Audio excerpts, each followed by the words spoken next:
নুৰিছা কিচেনলৈ স্বাগতম। আশা কৰোঁ সকলোৱে ভালে আছে। আজি মোৰ ৰেচিপিটো হ'ল খাহীৰ মাংস দি আৰু আলু দি জোল। আৰু খাহীৰ মাংস দি আলু দি জোলটো মই কেনেদৰে বনাইছোঁ আপোনালোকে মোৰ ভিডিঅ'টো চাব। এই ভিডিঅ'টো বনাই দেখাই দিম। আৰু এনেদৰে খাহীৰ মাংস দি আলু দি বনাই ভাত, পৰঠা, ৰুটি, পোলাও যিটোৰ লগতেই খোৱা যায় সেইটোৰ লগতেই ভাল লাগে। চব তৰকাৰীটো কিমান ধুনীয়া হৈছে, দেখাতে যিমান ধুনীয়া খায়ো ইমান টেষ্টি। আৰু তৰকাৰীখিনি মই ডাঙৰ বাটিটো তেনেদৰে উঠাই লৈ আছোঁ। চব কিমান ধুনীয়া হৈছে। আপোনালোকে মোৰ ভিডিঅ'টো চাব আৰু চোৱাৰ আৰম্ভণিতে এটা লাইক দিব।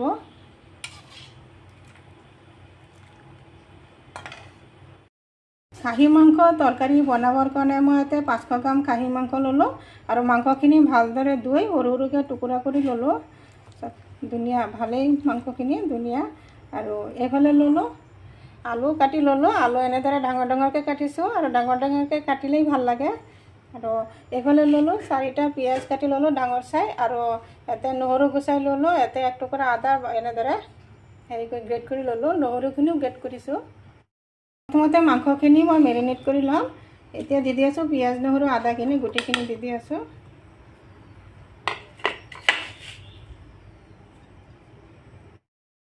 এতিয়া দি দিলোঁ সোৱাদ অনুসৰি 1 চামুচ নিমখ। দি আছোঁ সৰিয়হৰ তেল 4 টেবুলস্পুন। এতিয়া দি আছোঁ জলকীয়া গুড়ি 2 চামুচ জলকীয়া গুড়ি দি আছোঁ। 2 চামুচ হালধি গুড়ি আৰু 2 চামুচ জিৰা গুড়ি।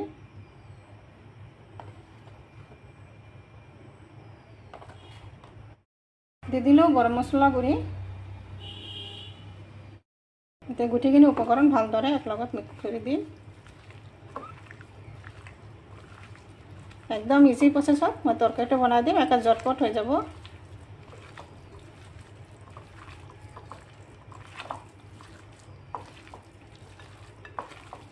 ভালদৰে এনেদৰে মেৰিনেট কৰি দিলোঁ। এইফালে গেছত এটা কেৰাহী বহাইছোঁ আৰু কেৰাহী গৰম হৈ গ'ল। কেৰাহীত দি আছোঁ সৰিয়হৰ তেল।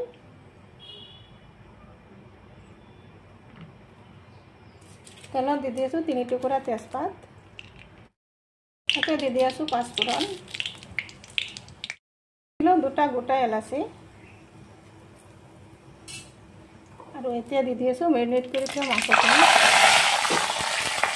গোটেইখিনি দি দিলোঁ আৰু এতিয়া ভালদৰে অলপ তেলত মিক্স কৰি দিম। মাংসখিনি ভালদৰে এনেদৰে তেলৰ লগত মিক্স কৰি দিলোঁ ধুনীয়াকৈ। আৰু এতিয়া 10 মিনিটৰ কাৰণে ঢাকি ৰাখিম আৰু মাজে মাজে অলপ লৰাই দিম ঢাকনা খুলি খুলি। দিলোঁ 10 মিনিট পিছত। তৰকাৰীটো আৰু এবাৰ লৰাই দিলোঁ। মই মাজে মাজে আৰু 2-3 মিনিটমান লৰাই দিছোঁ। তৰকাৰীটো কিমান ধুনীয়া হৈছে। মছলাৰ পৰাও তেল এৰি আছে আৰু মাংসটো তেনেও বহুত তেল, সেইকাৰণে আলু ল'লোঁ বেছিকৈ। আলু দি বনাম আৰু ল'ৰা ছোৱালী আলু ভালেও পাওঁ, সেইকাৰণে আলু দি আছোঁ। এতিয়া দি আছোঁ আলুখিনি। আলুখিনি দি ভালদৰে মাংসৰ লগত মিক্স কৰি দিম।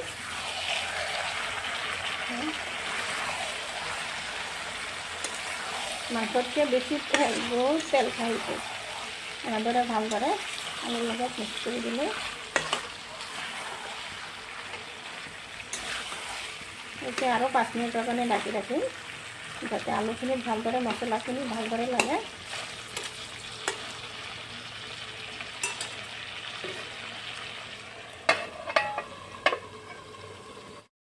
আহিলোঁ আকৌ 5 মিনিট পিছত। মাংসখিনি আৰু এবাৰ লৰাই দিলোঁ। আৰু এতিয়া মাংসখিনি মই আলু আৰু মাংসখিনি মই প্ৰেছাৰ কুকাৰত দি দিম।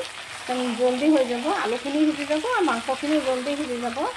এটা জটপট হৈ যাব। পিছত আকৌ কেৰাহীত ঢালি দিম, বেছি টাইম নালাগে।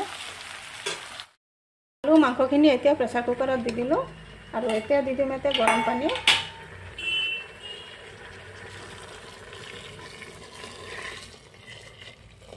অলপ পানী বেছিকৈ দিলোঁ যিহেতু এইটো অলপ জোল জোল ৰাখিম। আৰু এতিয়া ঢাকনাটো লগাই দিম। লগাই 2টা হুইচেল দি ল'ম, ফটাফট হৈ যাব। তৰকাৰীখিনি প্ৰেছাৰ কুকাৰত সিজাই মই কেৰাহীত আকৌ ঢালি দিলোঁ। চব তৰকাৰীখিনি ধুনীয়া হৈছে আৰু আলুখিনিও ভালদৰে সিজিছে একদম ধুনীয়াকৈ সিজি গৈছে দেখাই পাইছে